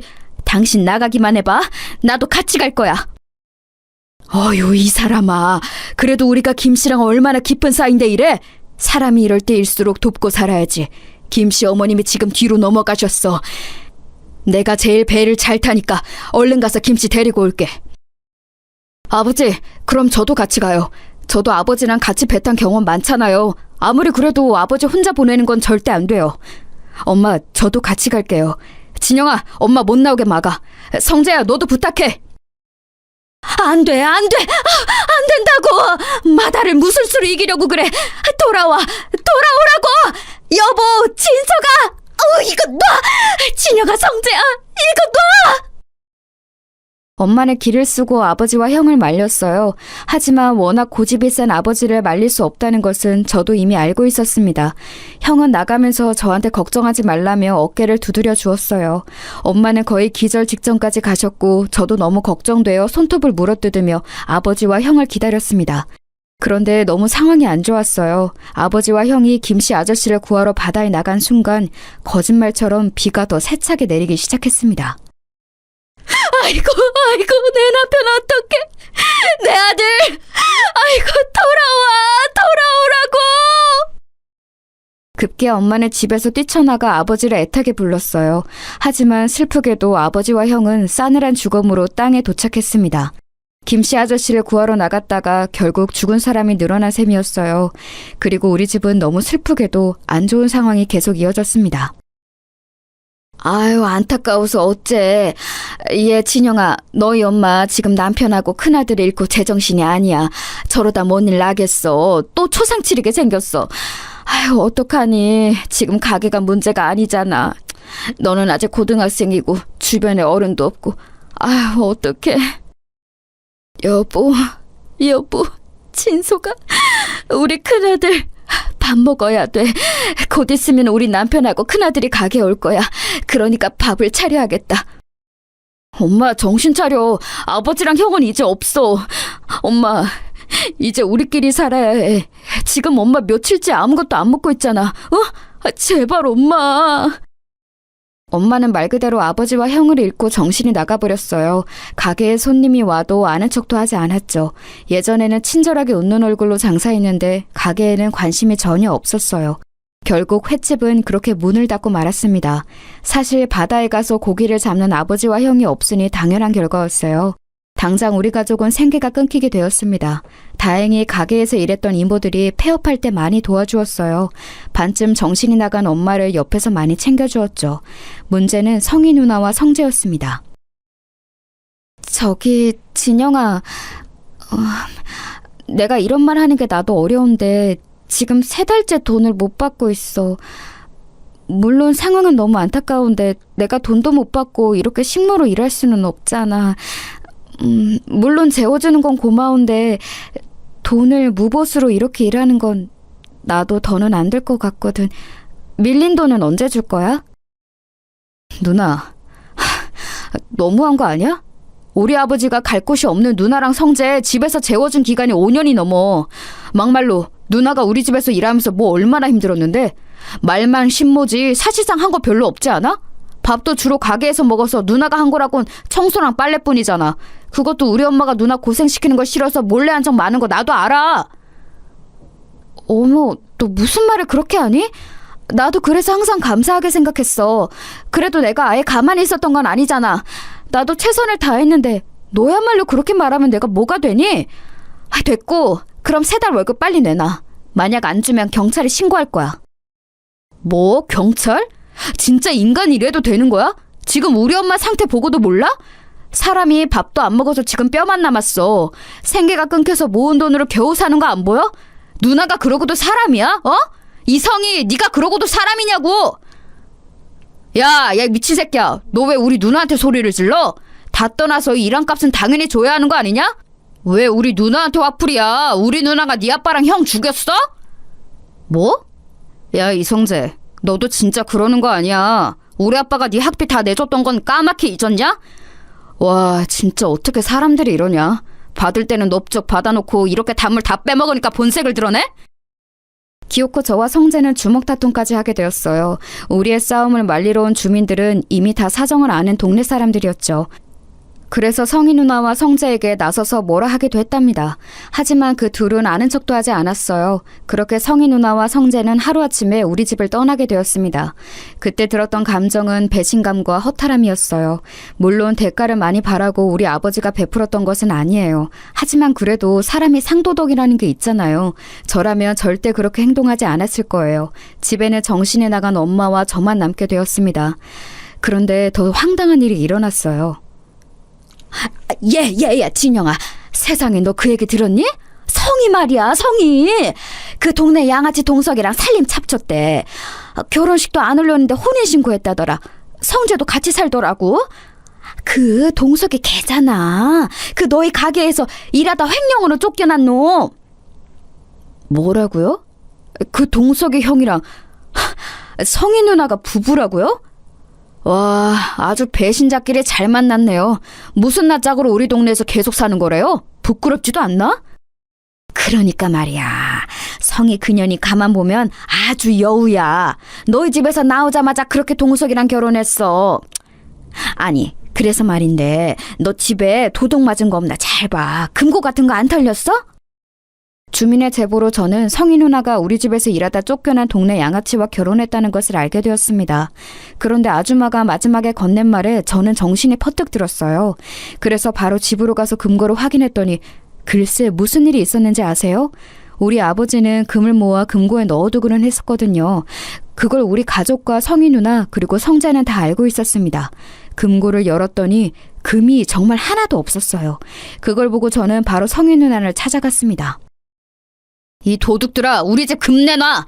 내가 금 훔쳐간 거 모를 줄 알아? 이 배신자들아, 너희가 그러고도 사람이냐? 문 열어, 열어! 아, 진짜 시끄럽네. 야, 너 뭐야? 우리가 왜 너희 집 금을 훔쳐가? 증거 있어? 있냐고! 확시 안 꺼져? 우리 누나 월급 안 준 거 그냥 넘어가라고 했는데 자꾸 이럴 거야? 너야말로 그러고도 사람이야? 우리가 무슨 금을 훔쳐갔다고 그래? 너랑 누나가 우리 집 금고 비밀번호 알고 있는 거 알아. 우리 아버지는 너희를 진짜 가족이라고 생각했는데 어떻게 이럴 수가 있어? 그 금 훔쳐서 이 집 산 거지, 이 망할 놈들아! 아우, 시끄러워. 야, 성재야, 안 되겠다. 이 새끼는 말이 안 통하네. 급기야 동네 양아치인 동석이 형은 저를 주먹으로 때리기 시작했어요. 동네 사람들이 지켜보는데 성재와 성희 누나는 말릴 생각도 하지 않았습니다. 그렇게 바닥을 구르면서도 저는 어떻게든 금을 되찾아오고 싶었어요. 우리 엄마 상태 알잖아. 제발, 제발 금 돌려줘. 이대로는 안 돼. 나는 어떻게 살라고. 제발, 누나, 성재야, 금 하나라도 줘. 우리 어머니 아픈 거 안 보이냐? 그 셋은 제 말은 들은 척도 하지 않고 문을 세차게 닫았어요. 그 광경을 보고 땅에서 울분을 토했던 기억이 아직도 나요. 그때 제 나이가 너무 어렸는데 당장 어떻게 살아야 할지 고민이 되었습니다. 하늘이 원망스럽다는 말이 무슨 뜻인지 너무 알 것 같았어요. 여보, 진서가, 우리 큰아들, 내 남편, 밥 먹어야 돼. 밥을 차려야겠어. 바다에서 돌아오면 배가 고프니까 오자마자 먹을 수 있게 해야지. 제발 그만! 엄마, 정신 차려. 나도 너무 힘들어. 도저히 배는 아버지랑 형이 생각나서 못하겠어. 우리 어떡해? 엄마, 제발 정신 좀 차려! 저는 그나마 남은 배로 어떻게든 바다에 나가려고 했는데 그것도 쉽지 않았어요. 원래 성인이 되면 아버지가 배 타는 법을 알려준다고 하셨는데 아버지가 없으니 방법을 몰랐습니다. 그리고 아버지와 형이 바다에서 죽어서 저한테도 트라우마가 너무 컸어요. 어머니는 여전히 제정신이 아닌 상태였고 저는 고등학교를 막 졸업한 상태라 할 줄 아는 것이 하나도 없었습니다. 진영아, 이 배 팔면 너 이제 재산은 있니? 금도 다 도둑 맞았다며. 진짜 성이랑 성재 그놈들 그러는 거 아니다. 동석이야 뭐 원래 양아치니까 그렇다고 쳐도 성이 남매는 그러면 안 되는 거야. 이 배가 마지막 재산이에요. 그동안 모아놓았던 돈도 다 쓰고 남은 게 없습니다. 우리 가족이 대대손손 목숨처럼 귀하게 여긴 배라 아까운데 제가 트라우마 때문에 바다로 나갈 수가 없어요. 아시잖아요. 우리 어머니 제가 바다 근처만 가도 거품 물고 쓰러지세요. 아유, 그러니까 말이야. 내가 진짜 안타깝다. 그래서 평균보다 더 돈 주는 거야. 마음 단단히 먹고 힘내라. 응? 너도 이제 성인이니까 할 수 있는 일을 찾아봐. 그래야죠. 그런데 어머니 상태가 저러니까 제가 마음 놓고 일할 수가 없어요. 지금도 잠드신 거 보고 겨우 나온 거예요. 아무튼 배 사주셔서 감사합니다. 이 은혜 잊지 않을게요. 저는 결국 남아있던 배도 모두 팔았어요. 그렇게 동네에서 제일 잘 살던 우리 집은 한순간에 동정을 받는 처지가 되었습니다. 가장 슬펐던 것은 그래도 누구를 탓할 수가 없다는 점이었어요. 아버지와 형의 선택으로 그렇게 되었잖아요. 만약 저 혼자였으면 어디 공장이라도 들어갔을 텐데 어머니가 있어서 일단 급한 대로 집 근처 시장에 취업했습니다. 진영아, 너희 아버지가 생전에 우리 집을 많이 도와주셨어. 내가 그 은혜를 어떻게 모른 척을 하겠니? 우리 집에서 일하면서 어머니 모셔라. 그런데 우리도 형편이 좋지는 않아서 많은 돈을 줄 수는 없어. 이해하지? 그럼요. 저는 이렇게 일할 수 있다는 것 자체가 좋아요. 사장님 아니었으면 누가 저를 직원으로 고용하겠어요. 감사합니다. 저 그럼 운전해서 배달 다녀올게요.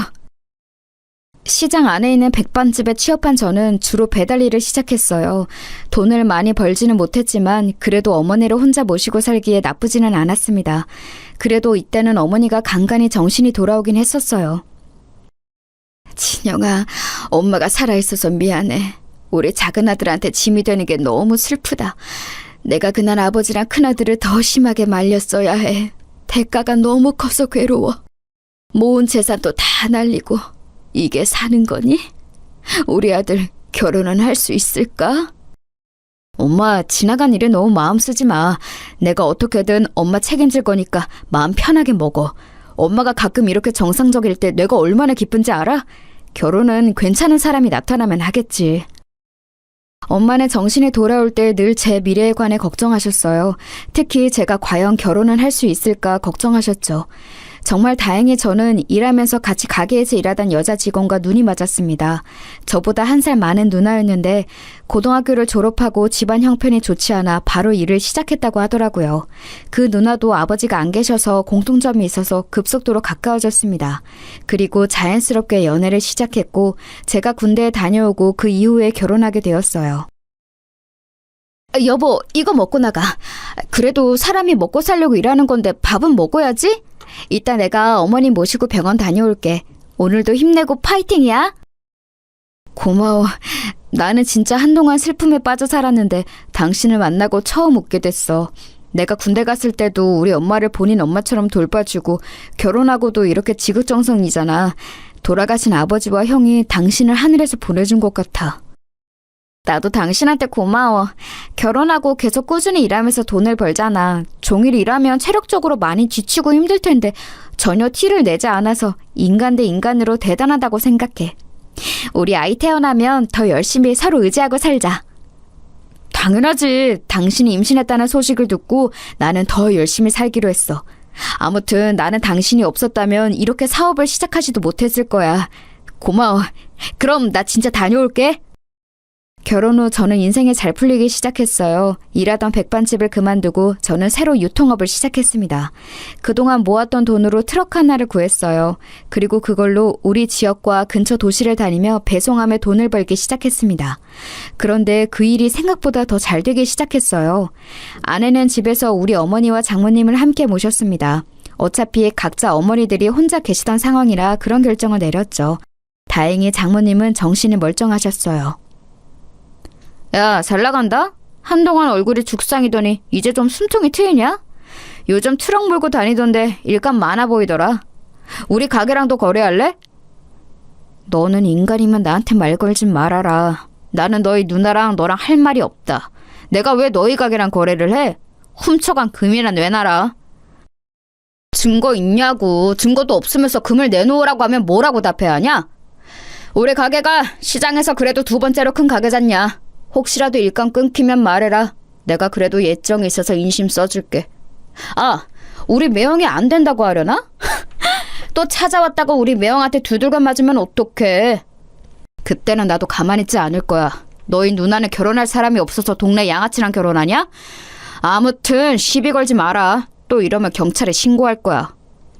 경찰? 경찰? 해! 하라고! 참나, 네가 그러면 내가 무서워할 줄 알았냐? 등신. 제가 하는 사업이 커지면서 저는 시장 안의 상인들과 무척 가까워졌어요. 다른 곳들은 다 괜찮았습니다. 특히 아버지와 안면이 있던 분들은 오히려 저랑 더 거래하려고 난리였죠. 문제는 성재와 성희 누나의 가게였어요. 성희 누나는 결혼하고 바로 시장에 생선을 파는 가게를 열었습니다. 동석이 형과 성재와 같이 일하는 가게였는데 규모가 꽤 컸어요.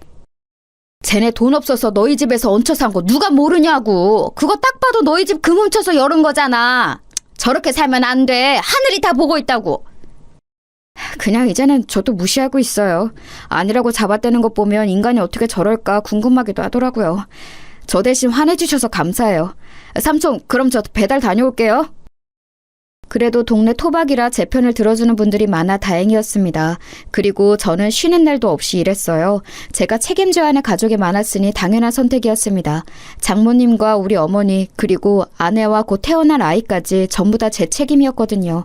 다행히 이렇게 열심히 사는 모습을 보고 사장님들도 일감을 더 주려고 하셨어요. 사업의 규모가 확장되는 시기에 아내는 출산을 하게 되었습니다. 한서방, 가서 잠을 좀 자. 이따 새벽에 또 배송 가야 한다고 하지 않았어? 아이들은 내가 돌볼 테니 가서 눈이라도 붙여. 아우, 이 사람아, 그러다 쓰러져. 아이들이 예쁜 것은 알겠는데 그래도 본인 몸을 잘 돌봐야 해. 장모님 깨셨어요? 저도 좋아서 이러는 거예요. 우리 아이들 너무 예쁘지 않아요? 아내가 힘들까봐 깨는 게 싫어서 몰래 나와 있었어요. 쌍둥이 얼굴을 보고 있으면 하나도 힘들지 않아요. 피로가 아예 느껴지지 않아서 저도 신기해요. 자네 덕분에 우리 딸도 나도 사돈댁도 잘 살잖아. 그래도 누가 뭐래도 건강이 제일 우선이야. 알지? 몸 챙겨가면서 일해. 내가 오늘 시장 가서 재료 사서 닭백숙을 해놓을 테니 와서 먹어. 와, 장모님 감사해요. 힘드실 텐데 매번 우리 엄마랑 말동무도 해주시고 제가 오히려 복 받았다고 생각해요. 무려 아내는 쌍둥이를 낳았어요. 쌍둥이라 제 어깨 위에 짐은 2배였지만 행복도 2배였어요. 아무리 잠을 못 자고 일하고 밥을 못 먹으며 일해도 쌍둥이들만 생각하면 행복했습니다.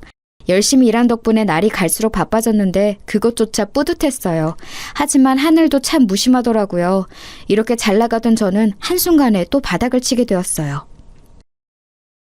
사장님, 나도 힘들어. 우리도 죽겠다고. 나도 배송할 게 있으면 당연히 한 사장한테 주지. 지금 경기가 안 좋아도 너무 안 좋잖아. IMF 터진 거 봤지? 우리만 이런 게 아니야. 어떡하죠? 저 이번 달에 일감이 하나도 없어요. 다들 가게를 닫고 있더라고요. 게다가 옆 도시 공장도 제가 담당했는데 거기도 폐업한대요. 이러다 직원들 월급도 못 주게 생겼어요. 하필이면 제가 자리 잡기 시작했을 때 IMF가 터졌습니다. 사업이 확장되던 시기였는데 오히려 사업을 시작하기 전보다 더 지갑 사정이 안 좋아졌어요. 가족들과 같이 살던 집은 당연히 팔았고 동네에서 제일 싼 집에 사정해서 들어갔습니다. 여보, 내가 너무 미안해. 나도 일하고 싶은데 도저히 그럴 수가 없어. 다들 문을 닫고 있어서 내가 할 일이 없어.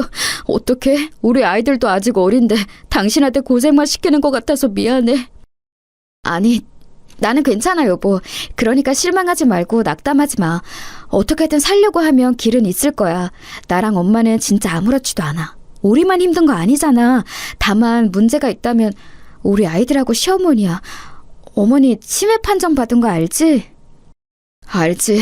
엎친 데 덮친 격이야. 원래도 증상이 있었는데 내가 무너지기 시작하면서 아예 치매 판정 받으셔서 더 죄송스러워. 당신한테는 내가 할 말이 없어. 적어도 우리 아이들은 안 굶기고 싶었는데. 여보, 괜찮아. 나도 엄마한테 아이들 맡기고 뭐 소일거리라도 할 일이 생기면 나가서 하려고. 어려울 때일수록 힘을 합쳐서 이겨내야 해. 알지? 유통업을 하며 이것저것 손을 대고 있는 게 많았는데 정말 한순간에 신기루처럼 사라졌어요. 트럭을 몇 개 더 사려고 여기저기 빌린 돈이 많았는데 갚을 돈이 없었습니다. 그 사람들은 우리 집에 달려와서 항의하기 시작했어요.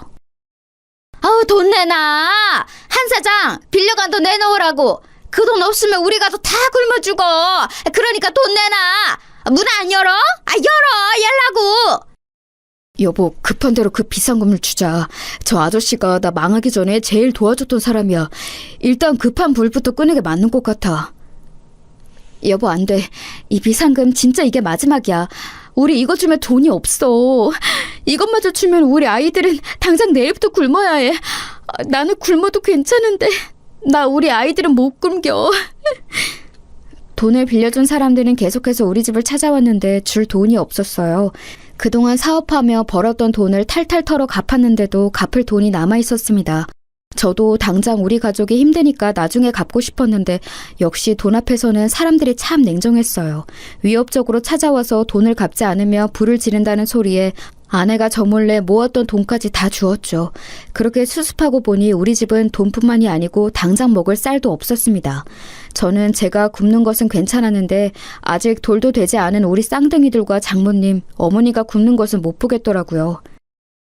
여보, 어쩔 수 없다. 오늘 우리 아기들 아무것도 못 먹었지? 이대로 가다간 진짜 배고파서 아이들 죽게 생겼어. 나 그 꼴은 절대 못 봐. 나 결심했어. 성재네 찾아가서 사정하고 올게. 유일하게 시장에서 망하지 않고 계속 영업하는 가게가 성재 가게잖아. 뭐라고? 당신 제정신이야? 그 집을 찾아가서 돈을 빌린다고? 여보, 당신이 간다고 거기서 돈을 줄까? 저번처럼 두들겨 맞는 거 아니야? 일단 가봐야지. 그래도 우리 아버지가 베풀었던 게 있는데 모른 척을 할까? 지금 이렇게라도 안 하면 우리는 당장 살 수가 없잖아. 나 그럼 성재 가게 다녀올게. 문단속 잘하고 있어? 저는 결국 자존심을 다 내려놓고 성재를 찾아갔어요. 사실 저도 성재가 선뜻 빌려주지 않을 거라는 것은 알고 있었습니다. 그래도 일말의 희망이 있었죠. 이게 누구야? 잘난 한 사장 아니야? 여기까지 무슨 일로? 우린 당신한테 줄 일감 없는데. 성재야, 단도직입적으로 말할게. 나 쌍둥이 키우는 거 알지? 지금 우리 엄마도 그렇고 가족들이 며칠째 밥을 못 먹고 있어. 미안한데 100만 원만 빌려주라. 제발 부탁이다. 그거 참 안타까운 소식이네. 내가 마음 같아서는 당장 100만 원이 뭐냐? 1000만 원을 빌려주고 싶어. 그런데 우리도 사정이 힘드네. 줄 돈이 없어서 안 되겠다. 시장에서 유일하게 살아남은 가게가 너희 가게잖아. 내가 너희 가게 매출은 아는데 어떻게 안 될까? 주라는 것도 아니야. 빌려달라는 거야. 이렇게 무릎 꿇고 빌게. 어? 우리 아버지가 너희 남매 가장 힘들 때 도와줬잖아. 그거 생각해서라도 제발. 아우, 줄 돈 없다고 몇 번 말하냐. 지금 우리 누나랑 매형 가게 올 시간 다 됐어. 매형 눈에 띄면 너 죽어. 그러니까 당장 꺼져. 안 꺼져? 성재는 제가 무릎 꿇고 울면서 빌어도 돈을 절대 빌려주지 않았어요. 저는 하지만 물러설 수가 없었습니다. 이미 자존심을 내려놓은 지 오래였어요. 집에 돈을 들고 가지 않으면 당장 가족들이 죽게 생겼으니 성재의 바지가랑이를 붙잡았습니다. 성재야, 제발, 우리 집에서 너한테 해줬던 거 기억 안 나? 그거 생각해서라도 쌀이라도 조금 주면 안 되겠냐? 내가 이렇게 부탁할게, 제발. 도대체 언제적 얘기를 꺼내는 거야? 기억이 안 나는 호랑이 담배 피우던 시절 아니냐? 나는 너랑 할 말 없으니 꺼져! 퇴! 심지어 성재는 제가 붙잡자 얼굴에 침까지 뱉기 시작했어요. 비참하다는 말을 이럴 때 쓰는 거라는 것을 그때 알게 되었죠. 성재는 제가 아무리 사정해도 들은 척도 하지 않더라고요. 저를 질질 끌어서 가게 밖으로 던진 성재는 이렇게 말했습니다. 이 거지 새끼야, 다시는 내 앞에 나타나지 마. 알겠어? 잘 살고 있는데 찾아와서 옛날 얘기 꺼내는 거 더는 못 들어. 네 자식이 굶어 죽든 말든 그건 나랑 아상관도 없다고. 한 번만 더 찾아오면 그때는 우리 매형 부른다. 너무 매몰찬 모습을 보고 저는 서럽고 비참한 기분이 들었어요. 집으로 가는 내내 얼마나 울었는지 모릅니다. 나는 어떻게든 반드시 성공해야겠다는 생각도 들었어요. 아버지, 형 보고 있어요? 나 더러워서 여기 동네 뗍니다. 나중에 성공해서 자랑스럽게 다시 올 때까지 근처에도 얼씬거리지 않을 거예요. 하늘에서 보고 있으면 제발 도와줘요. 나 힘들어. 그렇게 하늘을 보고 울면서 다짐했던 게 아직도 기억이 나요. 그리고 저는 정말로 아내와 아이들 그리고 두 어머니를 모시고 무작정 서울로 상경했습니다. 집을 처분하고 남은 돈과 평소 친분이 있던 분들에게 가서 10,000원씩 빌려서 돈을 마련했어요. 고향을 떠나서 서울로 간다니까 주민들은 안타까워했죠. 제가 이렇게 떠나게 만들어준 성재네 가게를 마지막으로 멀리서 지켜보았습니다. 반드시 어떻게든 성공해서 돌아온다고 다짐하며 그렇게 서울살이가 시작되었어요. 아, 여보, 지금 새벽 3시야. 그런데 나간다고? 아까 12시에 들어왔잖아. 당신 잠도 그렇게 안 자고 먹는 것도 시원찮아. 이러다 당신이 어떻게 될까봐 나는 그게 무서워. 당신 없으면 나랑 우리 아이들은 어떡해? 양가 어머님들도 그렇고. 1원이라도 더 벌려면 어쩔 수가 없어. 잠을 자고 밥을 먹는 시간조차 너무 아까워. 애들도 자라면서 먹는 양 자체가 달라졌잖아. 아무튼 여보, 늦었다. 그럼 나 이제 일하고 올게. 항상 고맙고 미안해. 무작정 상경한 저는 진짜 말 그대로 닥치는 대로 일하기 시작했어요. 공장부터 막노동까지 안 해본 일이 없을 정도예요. 몸이 망가지고 있다는 것을 알았지만 멈출 수는 없었어요. 빵 하나로 하루를 버티며 살았습니다. 막노동하면 거기서 간식을 주는데 아무리 배가 고파도 절대 먹지 않고 집에 가져갔어요. 그 사정을 알고 같이 일하던 분들이 본인 간식을 주기도 했답니다. 지금 생각해도 너무 감사한 경험이죠. 이렇게 몇 년을 일하니 아이들이 학교에 입학할 나이가 되었어요. 그동안 반지하 쪽방에서 아이들을 키웠습니다. 이때 아내가 정말 많이 고생했어요. 어머니가 치매였고 장모님도 나이가 드시며 건강이 안 좋아졌거든요. 여보, 우리 드디어 이사 가는 거야? 그렇게 하루도 안 쉬고 일하더니 너무 잘 됐다. 우리 애들도 더 넓은 집에서 살면 좋아할 거야. 나는 당신이 너무 자랑스러워. 나는 당신한테 미안한 마음밖에 없어. 그동안 힘든 상황이었는데 싫은 소리 안 하고 버텨줘서 너무 고마워. 당신이 없었으면 이렇게 이사 가지 못했을 거야. 저는 하루도 쉬지 않고 일한 덕분에 돈을 어느 정도 모을 수 있었어요. 그렇게 이사 가고 막노동을 그만두고 집과 가까운 횟집에 취업하게 되었습니다. 그런데 여기서 뜻밖의 일이 일어났어요. 사람 일이 어떻게 될지 모른다는 말을 깨닫게 되었습니다. 진영아, 어릴 때 어머니가 횟집 운영하셨다고 들었는데 진짜 회를 잘 뜨네. 어떻게 이렇게 깔끔하게 해? 그리고 모르는 생선이 없어. 친절하고 항상 웃는 인상이라 너무 좋아. 우리 가게에서 평생이래. 알겠지? 월급 더 올려줄게. 어머니는 횟집 하셨고 아버지는 바다에 직접 가서 생선 잡는 선장이었어요. 그래서 저도 어릴 때 아빠 따라 바다에 나가곤 했죠. 그러다 안 좋은 일이 있기는 했는데 애초에 바닷가가 고향이라 익숙해요. 그래, 잘됐다. 그 집에 장모님하고 어머니하고 같이 산다고 했지? 보기 드문 효자야. 우리 가게로 모셔와. 내가 진영이네 가족들은 돈 안 받고 먹고 싶은 거 다 줄게. 저는 새로 구한 일이 매우 마음에 들었어요. 사장님이 털털하시고 좋은 분이셨거든요. 제 사정을 알고 실제로 편의도 많이 봐주셨습니다. 어머니와 장모님을 모시고 가면 정말로 돈을 받지 않으셨죠. 그렇게 몇 년을 일하니 사장님과 저는 친형제처럼 친해졌어요. 뭐? 그런 일이 있었어? 와, 진짜 그런 놈들은 나중에 천벌 받을 거야. 사람이 그렇게 살면 안 되는 거야. 한 번 사는 인생인데 본인하고 가족들에게 당당해야지. 우원.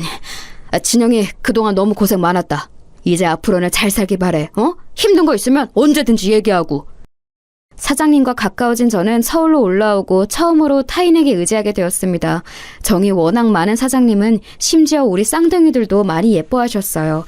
사모님도 굉장히 좋은 분이라 같이 여행을 갈 정도면 어느 정도인지 아시겠죠? 처음에는 사실 오래 일할 거라 전혀 생각하지 않았는데 어느새 그 가게에서 10년을 일하게 되었습니다. 이제는 가족 같은 사이가 되었던 거죠. 그런데 그러던 어느 날 사장님이 저를 불러 앉혀놓고 진지하게 말하셨습니다. 진영아, 나는 이제 아내랑 서울 생활을 청산하고 고향으로 가려고 해. 그동안 너무 고마웠다.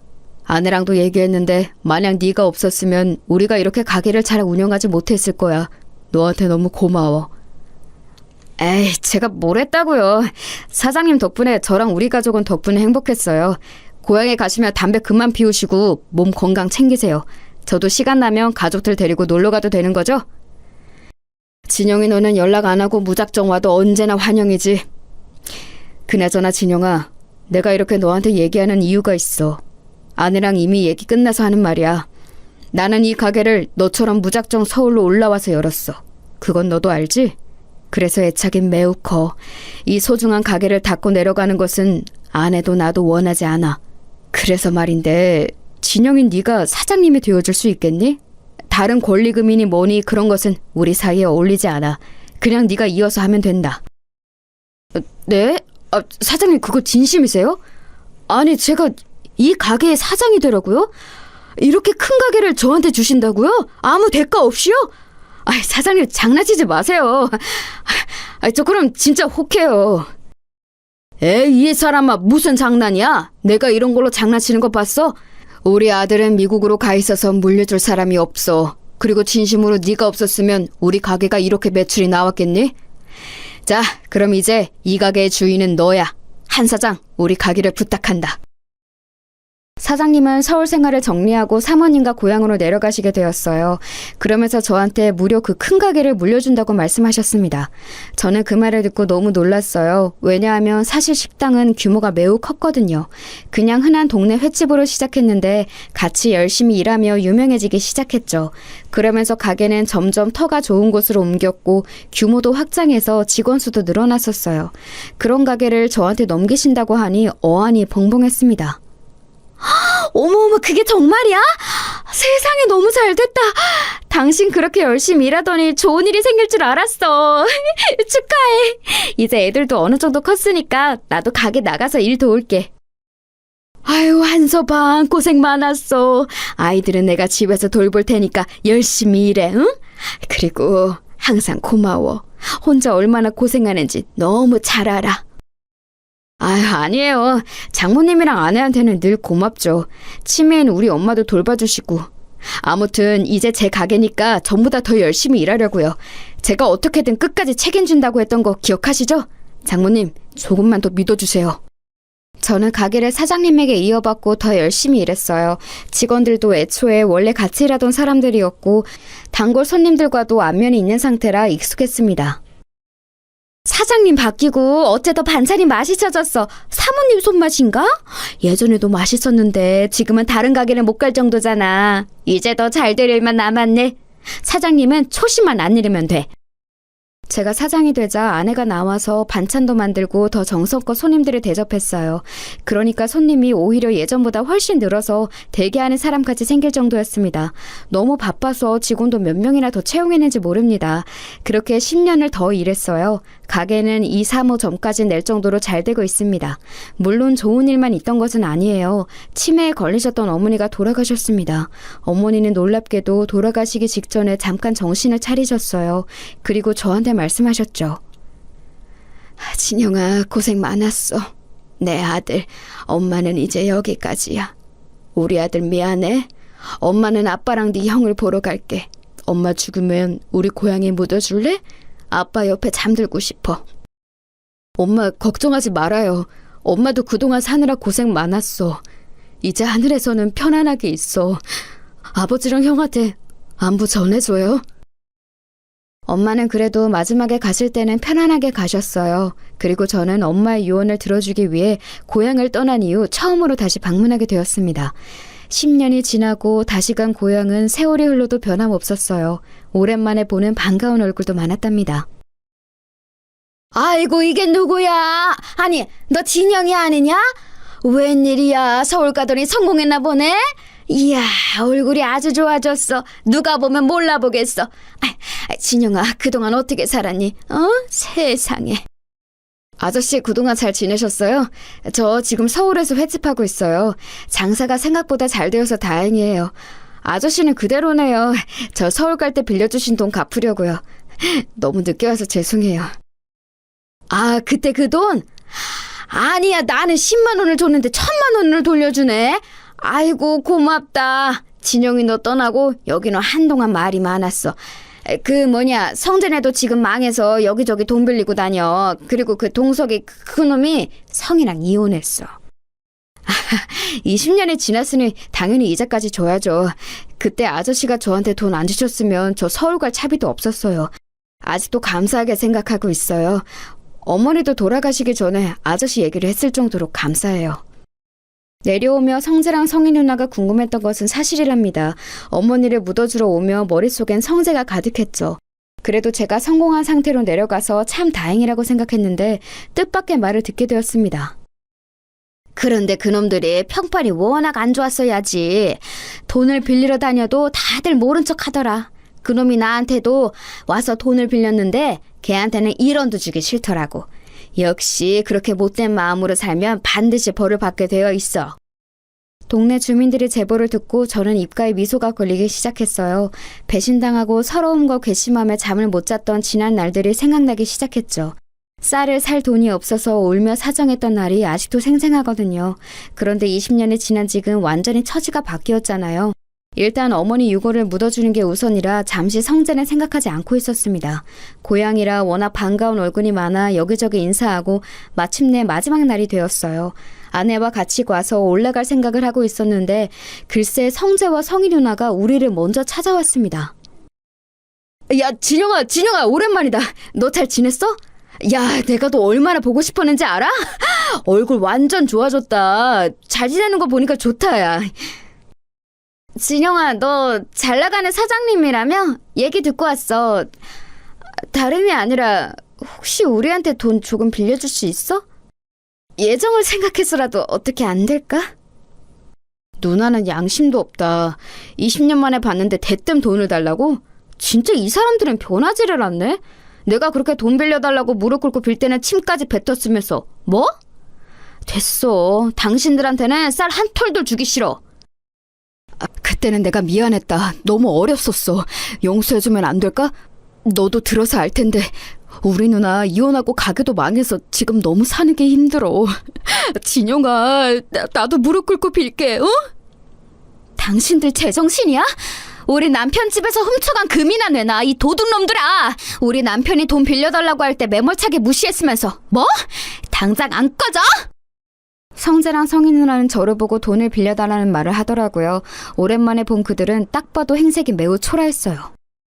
그렇게 나 무시하고 우리 집 망하는 거 모른 척을 하더니 지금 꼴 좋다. 인생이라는 게 원래 길게 보는 거야. 그때 100만 원만 빌려줬으면 내가 당신들을 매몰차게 대하겠어?